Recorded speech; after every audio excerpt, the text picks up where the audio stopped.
O vídeo de hoje é uma continuação de uns 2 vídeos atrás que eu falei sobre os 7 passos para a publicação de um artigo. Eu terminei falando que a parte 2 ia ser bem polêmica. É que hoje eu vou comentar a matéria que saiu na revista Super Interessante e eu trouxe 2 convidados, 2 pesquisadores e cada um vai mostrar o seu ponto de vista. Olá, eu sou a doutora Fran e vem comigo viajar com gelo na bagagem.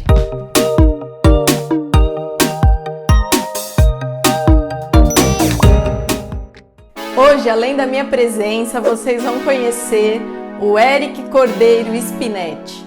Ele é doutorando no Instituto Van Andel, nos Estados Unidos, e trabalha com bioquímica. Ele também tem um canal no YouTube que chama Doutorando numa Fria.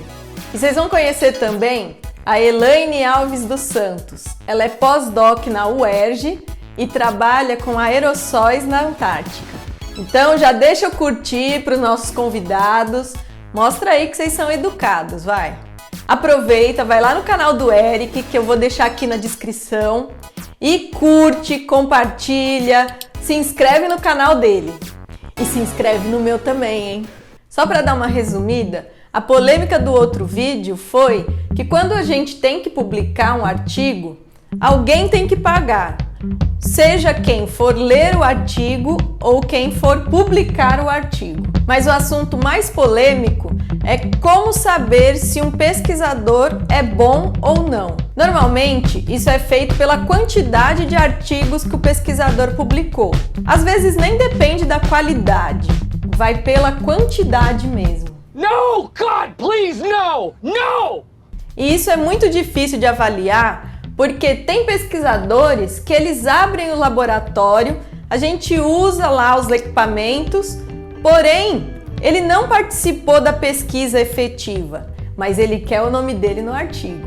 Tipo aquele aluno do fundão que não fez nada no trabalho e quer que ponha o nome dele. Tem outros pesquisadores, então, que cortam um artigo em 2 ou 3 partes, só para aumentar o número de publicação. Tudo bem que isso às vezes é válido, como é o caso dos pesquisadores que o Eric vai comentar. Confere aí! Fala galera, beleza? A convite da doutora Fran, do Instagram Gelo na Bagagem, eu vim aqui comentar um texto que saiu super interessante sobre a indústria das publicações. E é um texto muito interessante, tem bastante coisa legal para a gente entender quais são os problemas da indústria das publicações, mas eu queria comentar alguns problemas aqui sobre o ponto de vista de quem está fazendo pesquisa, né? Então vamos lá. O primeiro ponto é que aí no Brasil, principalmente, a quantidade de artigos ela é muito mais importante do que a qualidade dos artigos. Isso também acontece aqui nos Estados Unidos, em que você é obrigado a fatiar, né? Chama ciência salame. Você fatia todo o seu trabalho em pequenos blocos de experimento, pequenas hipóteses, para você ter muitos artigos, ao invés de você construir um grande artigo em que você junte todas aquelas informações. Bom, eu não acho que isso seja de todo ruim, eu acho que faz parte, na verdade, da ciência, você está gerando pequenos blocos de informação, né, para que outras pessoas possam usar aquele conhecimento. Mesmo que eu demore 3, 4 anos para fechar o meu artigo inteiro, testando a parte bioquímica e a parte celular, eu acho que se eu puder contribuir com outros pesquisadores apenas uma parte do projeto, mas uma parte que tenha sido criteriosamente validada, estudada, eu acho importante. Mas também eu acho que é interessante você, quando for avaliar os pesquisadores, que você consiga ter a noção de que aquele número não representa a qualidade do cientista, mas sim os trabalhos dele, como é que ele testa aquelas hipóteses, como é que ele gera aquele novo conhecimento. E aqui nos Estados Unidos, um pouco diferente do Brasil, os números não são tão importantes para definir. É óbvio que quem tem 10 vai ser melhor que quem tem 2 artigos. Porém, eu acho que aqui, e o que eu vejo, é que quando você vai avaliar um pesquisador, as pessoas costumam pensar no cartão de visita. Esse cartão de visita é aquele artigo que você gerou que tem o maior impacto. Então, na verdade, quando você aqui pelo menos, vai aplicar para algum lugar, vai testar, vai tentar uma nova vaga, em vez de avaliarem simplesmente por um número, né, eles avaliam você como um todo. Como é que é o seu trabalho? Que tipo de trabalho você faz? Será que o tipo de trabalho que você faz é importante para a pesquisa que a gente está fazendo aqui? Então, eu acho que, na verdade, quando você tenta reduzir uma pessoa a números, simplesmente, você nunca vai ter completa dimensão de quão bom é aquele cientista, né? Você não vai poder ter um critério mais definitivo, apesar de ser bastante objetivo. Então, aqui nos Estados Unidos eu não me preocupo muito, e eu acho que no Brasil o que acontece é que você tem que ter uma métrica, você tem que tentar botar todo mundo na mesma caixinha, e eu acho que acaba ficando descompassado, porque no Brasil você tem que publicar para tentar conseguir alguma bolsa de produtividade no CNPq, mas que novamente não quer dizer com qualidade, mas eu acho que isso vale para qualquer coisa. Qualidade vale mais do que quantidade. E como eu falei da Alexandre Elbachia, o Eric também deu a opinião dele sobre isso. Ele também deu uma dica muito legal para quem quer publicar. Dá só uma olhada. E tem outro ponto que eu gostaria de comentar com vocês, que é como é que está sendo mudada essa indústria das publicações. Atualmente, o que acontece é o seguinte: as editoras, elas têm muito poder.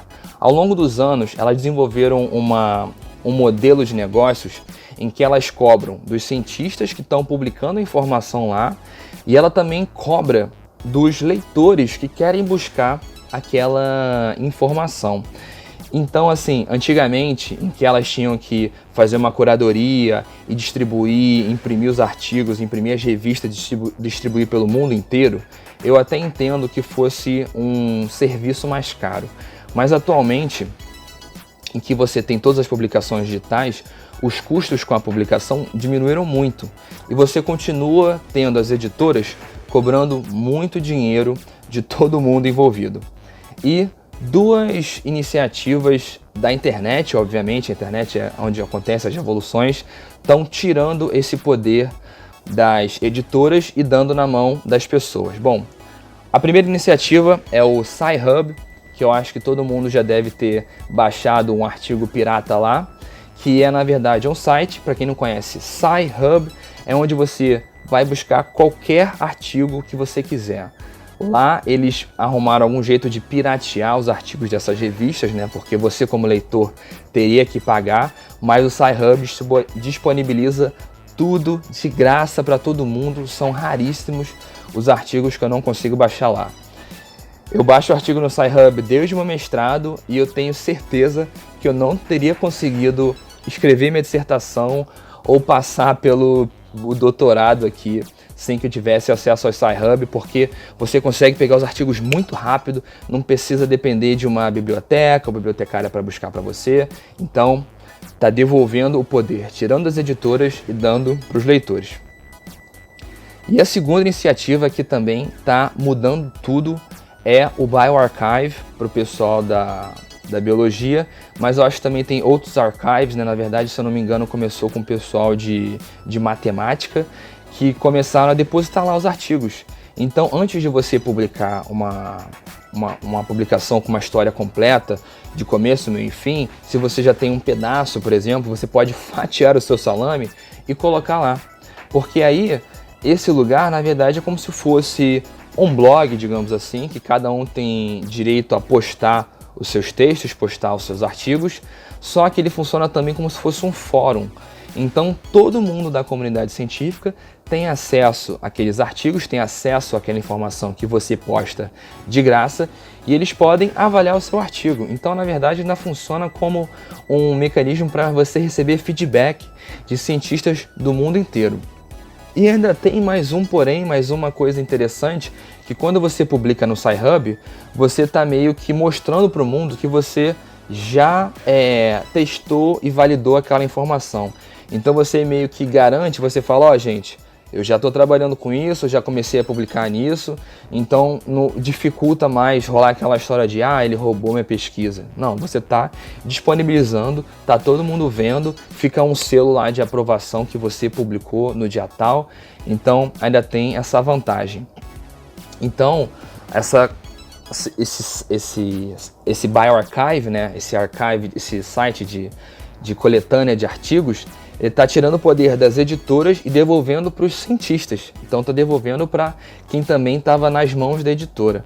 Então eu acho que hoje em dia, apesar de você ainda ter muito poder nas mãos das editoras, essas duas iniciativas estão distribuindo o poder, né, na mão dos leitores e dos autores, todos cientistas, o que é muito importante e o que torna a ciência muito mais dinâmica, porque você consegue ter acesso à informação muito mais fácil, muito mais rápido e sem ter que pagar nada.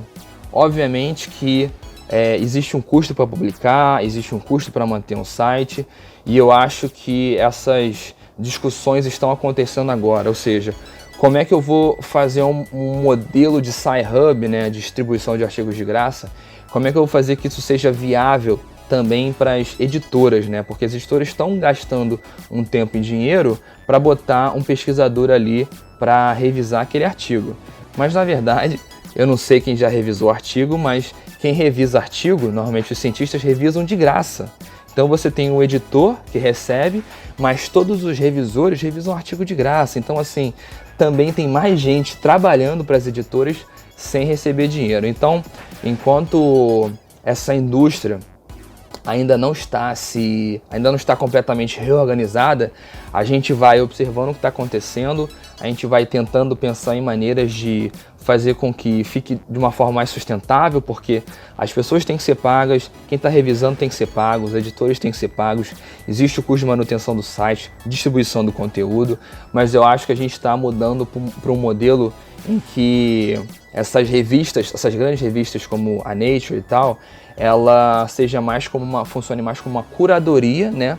Em que você consiga selecionar os artigos que fazem parte de um certo perfil daquela revista, que aquela revista já tem uma certa identidade, e que você também consiga contratar os melhores revisores para que o nível de ciência publicado nas revistas seja o mais alto possível. Eu acho que eu falei um pouco demais, mas essa é minha reflexão para essa grande indústria das publicações.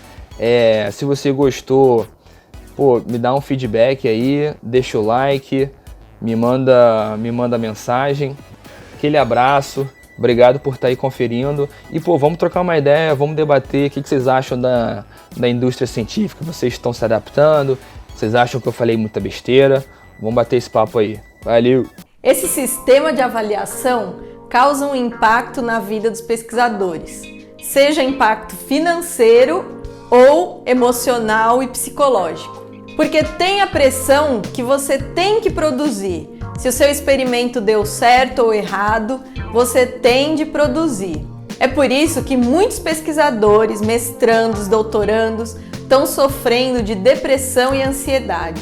Imagina agora na quarentena, sem poder ir para a faculdade fazer os experimentos. Imagina todo mundo dentro de casa, como que a gente consegue foco para escrever?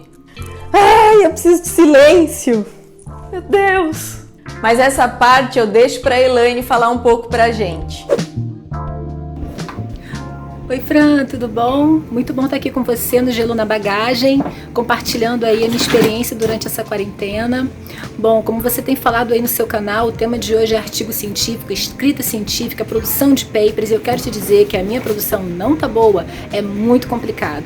Para você produzir um artigo, produzir uma página, tem que ler pelo menos uns 10 papers para fazer um bom parágrafo. A construção de um texto é muito densa, muito complicada, complexa, e às vezes eu tenho que acordar bem cedo, tenho que acordar às 4 da manhã, ou então teve uma vez que eu estava empolgada com uma produtividade bem boa, eu virei à noite. Por quê? Porque durante o dia tem muita interrupção, né? É muita coisa coisa para te tirar a atenção, filho, família, é muito difícil, você não tem um espaço para construir o seu pensamento, a sua linha de raciocínio, e aí você ouve, as pessoas te lembram mas Isaac Newton descobriu a teoria da gravidade durante a peste bubônica em Londres. Nossa, isso teve um momento que me enlouqueceu.